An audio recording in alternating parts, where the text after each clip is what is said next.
அனைவருக்கும் இதயத்தின் பொங்கல் நல்வாழ்த்துக்கள். பொங்கலோ பொங்கல்.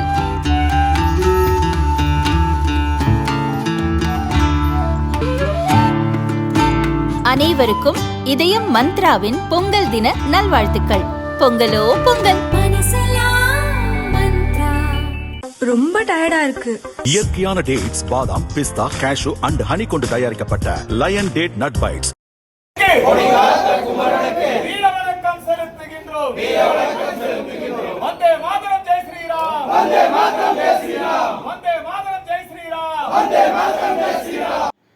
குடியரசு தினத்தை முன்னிட்டு திருப்பூரில் உள்ள தியாகி குமரன் சிலைக்கு மாலை அணிவித்து மரியாதை செலுத்திய இந்து மக்கள் கட்சி தலைவர் அர்ஜுன் சம்பத், இந்துக்களை ஒன்று கூட்டுவதற்காக வரும் மார்ச் 15ஆம் தேதி மாநில மாநாடு நடத்தப்படும் என்றார். தமிழக வெற்றி கழகத்தினுடைய தலைவர் ஜோசப் விஜய் அவர்கள் அவருடைய பேச்சின் பொழுது குறிப்பிடுகிறார், நான் ஆட்சிக்கு வந்தால் ஊழல் இருக்காது, லஞ்சம் இருக்காது, நான் ஊழல் செய்யவும் மாட்டேன், ஊழல் செய்பவர்களை அனுமதிக்கவும் மாட்டேன், எனக்கு ஊழல் செய்வதற்கான தேவை இல்லை அப்படின்னு அவர் பேசியிருக்காரு. இது கேட்டா சிரிப்பு தான் வருது. ஜோசப் விஜய் தன்னுடைய படத்தினுடைய டிக்கெட்டையே குறிப்பிட்ட விலைக்கு விற்காம தன்னுடைய ரசிகர்களுக்கு 3 மடங்கு 4 மடங்கு அதிக விலைக்கு டிக்கெட் விற்கிறார். இப்ப அவருடைய ஜனநாயகன் படத்தினுடைய விழாவை மலேசியாவிலே நடத்திய பொழுது கூட அதிலே கூட மணி லாண்டரிங் ஊழல். ஒரு டிக்கெட்டுக்கு 300 வெள்ளி. அது மட்டுமல்ல, அவருடைய கடந்த கால அந்த வரலாற்றை பார்க்கின்ற பொழுது அவர் வருமான வரித்துறையை ஏமாற்றம் செய்திருக்கின்றார், வெளிநாட்டு காரை இறக்குமதி செய்வதிலே ஏமாற்றம் செய்திருக்கின்றார். பல நேரங்களிலே அவர் பல்வேறு விதமான லஞ்ச ஊழல் நடவடிக்கையில அவரே ஈடுபட்டிருக்கிறார். இப்ப அவங்க கட்சி நடக்குது, அவங்க கட்சியில மாவட்ட செயலாளரா போஸ்டிங் வேணுமா? ஊழல் தான், பணம் கொடுத்து தான் போஸ்டிங். டிவிகேல பணம் கொடுத்தா தான் போஸ்டிங். ஆதவ் அர்ஜுன் மிகப்பெரிய பணக்காரர், லாட்டரி மாஃபியா, மார்ட்டினுடைய மருமகன். அவர் ஏற்கனவே திமுகவிலே அதற்கான எலெக்ஷன் ஸ்ட்ராட்டஜி அந்த வகுப்பாளராக இருந்தார். அதற்கு பிறகு திருமாவளவன் அவர்களுடைய கட்சியிலே இருந்தார். இப்ப டிவிகேக்கு வந்திருக்கிறார். எல்லாம் பணம் கொடுத்து தான் அங்கே பதவிகள் வாங்கப்படுகிறது. அப்ப இவர் நான் ஊழல் இல்லாத ஆட்சியை கொடுப்பேன்னு சொல்றது மிக வன்மையான கண்டனத்திற்குரியது. முதல்ல ஊழல் இல்லாத கட்சி அவர் கொடுக்கட்டும். மக்கள் யாரும் ஏமாற வேண்டாம். ஜோசப் விஜய் அவர்களால் லஞ்ச ஊழல் இல்லாத ஆட்சியை தர முடியாது. ஏனென்றால் அவருடைய கட்சியே லஞ்ச ஊழல் கட்சியாக இருக்கிறது. அவருடைய கடந்த கால திரைப்பட வாழ்க்கையும் லஞ்ச ஊழல் நிரம்பியதாக இருக்கிறது. ஆகவே ஊழல் இல்லாத ஆட்சியை ஜோசப் விஜய் கொடுப்பார் என்பது ஒரு வெற்று பேச்சு.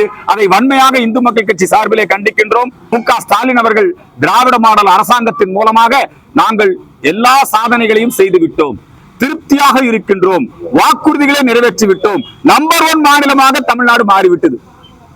எங்க அந்த புழுகு கேட்டிருக்கிறோம், ஆகாச புழுகு கேட்டிருக்கிறோம். அதை விட மிகப்பெரிய புழுகு நம்ம மு.க. ஸ்டாலின் சட்டசபையில புழுகுன புழுகு. எதுலங்க தமிழ்நாடு நம்பர் 1 இருக்குது? சாராய விற்பனையில தமிழ்நாடு நம்பர் 1 இருக்குது. சட்டம் ஒழுங்கு சீர்குலைவுல தமிழ்நாடு நம்பர் 1 இருக்குது. போதைப் பொருள் அந்த நடமாட்டத்திலே தமிழ்நாடு நம்பர் 1 இருக்கிறது. பெண்களுக்கு பாதுகாப்பற்ற சூழல். அது மட்டுமல்ல, இந்த சுகாதாரத்துறையில வைத்தியம், மருத்துவம் அதுல ரொம்ப தமிழ்நாடு மோசமா இருக்குது. கல்வியில தமிழ்நாடு ரொம்ப மோசமா இருக்குது. போக்குவரத்து, சாலைகள், நீங்க எங்க போய் பாருங்க, தமிழ்நாட்டுல சாலைகள் எல்லாம் குண்டும் குழியுமாக இருக்கிறது. ஒரு மின் உற்பத்தி திட்டங்கள் கூட செயல்படுத்தப்படவில்லை. ஒரு யூனிட் மின்சாரம் கூட உற்பத்தி செய்யப்படவில்லை இந்த திராவிட மாடல் ஆட்சியில. எனவே நாங்க இந்தியால நம்பர் 1 ஆயிட்டீங்க. நீங்க நம்பர் 1 ஆயிட்டீங்க. நீங்க மிகப்பெரிய பணக்காரரா, நீங்க உங்க குடும்பம் எல்லாம் நம்பர் 1 ஆயிட்டீங்க. உங்க குடும்பம், உங்க மாப்பிள்ளை செய்யக்கூடிய தொழில்கள், உங்கள் மகன் உதயநிதி ஸ்டாலினுடைய திரைப்பட கம்பெனி, உங்க பேரன் இன்பநிதியினுடைய கம்பெனிகள்லாம் நல்ல லாபம். கனிமொழி மற்றும் அவருடைய பினாமிகள் நடத்தக்கூடிய சாராய ஆலைகள் மிகப்பெரிய லாபத்தில் இயங்குது.